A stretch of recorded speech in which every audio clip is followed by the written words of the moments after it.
Ambasha hatibo khorokni banya thangneroni bisingo kok banglai tungplajak hatibo patika June tali nui salmaribo patimoni kokmarigi Simon Kha ambasha hatini hero distributor Sopon Das khoroksani phalna aimani pia a thainono te khoroksa banya khlainai Diwakor Dotto koduk salromai bara tongui tongmani phalno tui mamla khlaijak tongmani haifano Sopon Das te bini sajla Diwakor Dotto ni bike phatar done CCTV sebai reka nei kok siljamong Patimunuti Diwakor Dotto Thanao mamla khlaifano tabuk jarte musa kokphil manyangai kokti salo kokthum manda khlai patimuno kok khorsai saka te daktino cheri naye mankobe nani sanmukti sakabo বাসা বাজারের ইয়াম্মা সুমের মালিক দিবাকর দত্ত।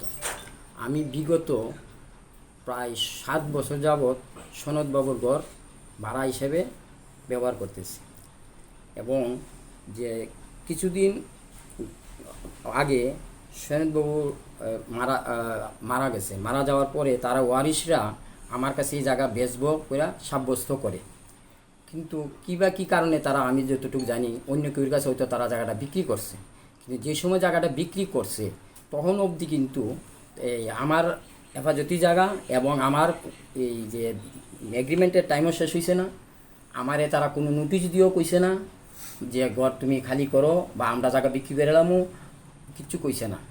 এরপরে আমি শুনছি কোনো কারণে তারা এটা বিক্রি করে লাইছে। এরপরে আমি বিক্রি যেদিন করছে এদিনই আমি তোমার জানতে পারছি এবং এদিন আমি রেজিস্টারে ক্যান্সেলের লেগে অ্যাপ্লিকেশন করছি। তখন রেজিস্টার অফিসারে কইছে যে এটা তো কোনো রেজিস্টার হয়ে গেছে এই মাত্র, আপনি আমরা তো কিছু ওয়ের নয়, আপনি ইমিডিয়েটলি সিভিল কেস করেন। সিভিল কেস করতে গেছি সময় কোর্টে তারা বলে তো নাম জারিটা স্থগিত করতে হবে। নাম জারি স্থগিত করার লেগে আমি 13ই জুলাই 2021 রেজিস্ট্রি হয়েছিল। 14 তারিখে আমি গেছি। যাওয়ার পরে আমি এটা গিয়ে দেখি তারা নাম জারি লেখা খুব তার কাছে প্রস্তুত, কিন্তু আমার অ্যাপ্লিকেশনটা পাওয়ার পরে তারা এটা ডিসিএম সাহেবের স্টপে রাখছে। তারপরে পরবর্তী সময় আরও 2-3 বার তারা এই যা নাম জারি লেখা নোটিশ পাইছে। নোটিশ পাওয়ার পর আমি জানার পর আমি নোটিশ অ্যাপ্লিকেশন করছি, করার পর এটা স্টপ রাখছে।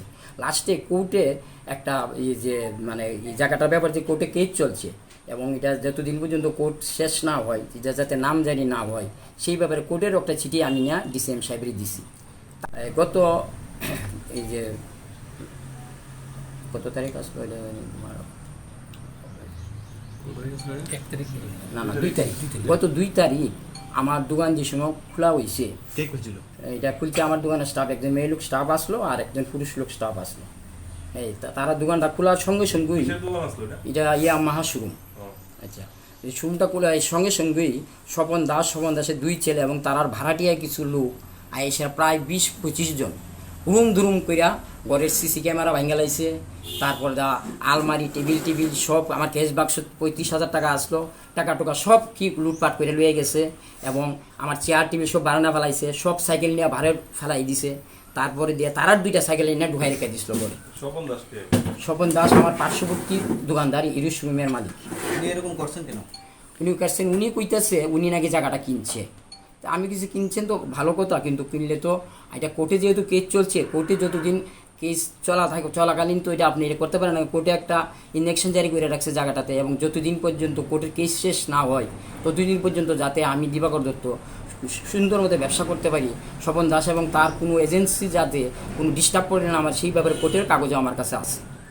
আচ্ছা, এই ব্যাপারে কি এখন পর্যন্ত কেউ করছেন? তো আপনি এই ব্যাপারে আপনার কি বক্তব্য? আমার বক্তব্য হইল তারা, আমি কালকে কোর্টে গেছিলাম যে আমার যে এটা অ্যাপ্লিকেশন বা যাই হোক এটা তারা এখনো নাকি কোর্টে পাইছে না। কোর্ট না, পুলিশ কি ব্যবস্থা নিচ্ছে? পুলিশ এই ব্যাপারে তারপরে আমার কোনো আর কিছু সহযোগিতা আমি পাইছি না। প্রথমে তো তারা পুলিশে ফোন করার সঙ্গে সঙ্গে 11টার সময় ইয়ানো কিছু বোধ আপনার আসলো, পুলিশ আসলো আম্বাসা বাজারে ডিউটি করতো, তারা আইসেরা দেখছে সব কিছু দাঁড়ায় দিয়েছে। তারপরে যে সময় আমি যখন থানার থেকে আইছি এবং থানার অফিসার কেটে গেছে সব কিছু দেখার পরে তার থানাতে আমারে এবং স্বপন দাস ডাকাইছে। ডাকানি পরে এইখানে একটা মানে বাজার কমিটির 2 জন লোকও গেছিলো, প্লাস এই বাজারের যে মার্চেন্ট অ্যাসোসিয়েশনের প্রেসিডেন্ট সেক্রেটারি, প্লাস আমি এবং স্বপন দাসের ছেলে গেছিলো। তখন তারা কইতেছে এই আমাদের বাজারের যে সেক্রেটারি ওসি সাহেব নাকি ফোন করে কইছে ঘর তালা দিয়া চাপি নিয়ে রাখতো। তখন আমরা জিজ্ঞাসা করলাম যে আমার ঘর, আমি ভাড়াটিয়া হিসেবে আসি, কোর্টের এখন পর্যন্ত আমারে যে কোনো বিচারাধীন হয়েছে না, তা আমি কীভাবে আমার ঘরে সাইকেল ঢুকাই দিব? তারপরে তারা কোনো কিছু কইছে না। আমি সাইকেল ঢুকাইতাম আইসি, স্বপন দাসের যে লোকরা সাইকেল ঢুকাইতে আমার অবজেকশন দিছে করে। তারপরে আমি 8টা 9টা পর্যন্ত মানে দোকানে ছিলাম।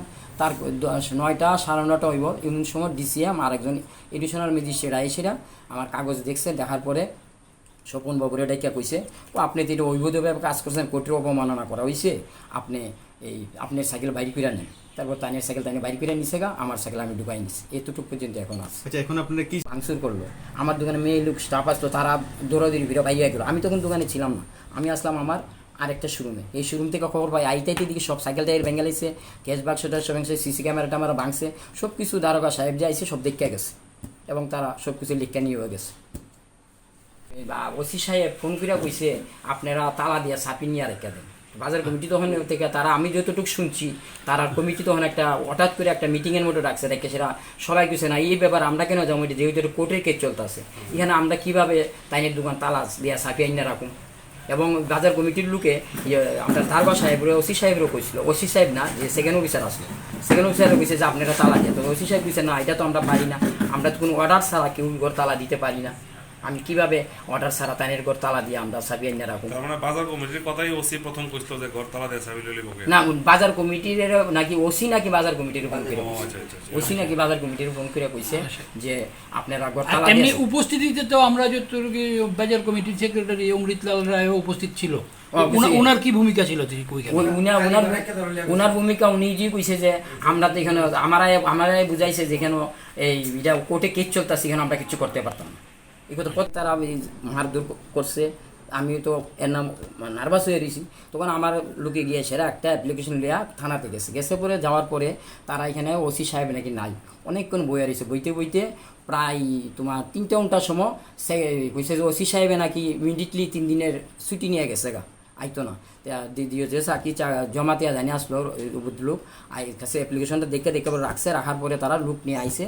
আওয়ার পরে তারা আমার ঘরের বাংলা সব কিছু সরজমিনে দেখে গেছে এবং 3-4 জনের সাক্ষীও লয়ে গেছে। সাক্ষী ফোন নাম্বারটা আমার সবই লয়ে গেছে। তারপরে আমার তো সাইকেল টাইকেল পইরা রয়েছে, আমি তো সাইকেলটা ঢুকাইতে পারি না। তারা জিজ্ঞাসা করি কী হইব, হ্যাঁ, তারা কেউই কয় এই সদুক্তি দেয় না, পুলিশ আসলো কিছু, পুলিশও আমরা তো কিছু কইতে পারি না। তারপরে যেই দেখতে পরিস্থিতি অতিরিক্ত ভাড়াবাড়ি হয়ে যেতেছে গা, তখন বাধ্য হয়ে সেরা রাত্র 9টার সময় ডিসিএম আর একজন এডিশনাল ম্যাজিস্ট্রেট নাকি সেরা আমার কোর্টের কাগজ দেখছে। দেখার পরে স্বপন দাসকে কইছে যে আপনি তো অবৈধভাবে এখানে ঢুকছেন, এখানে কোর্টের কাগজও আছে পরে যে উনি যাতে বিজনেস কোনো ডিস্টার্ব না হয় সেই ব্যাপারে, তো আপনার সাইকেল বাইর করে নেন। উনির সাইকেল বাইর করে নিছে, আমি আমার সাইকেল লুক দিয়া ঘরে ঢুকাই নিছি। এইভাবে যে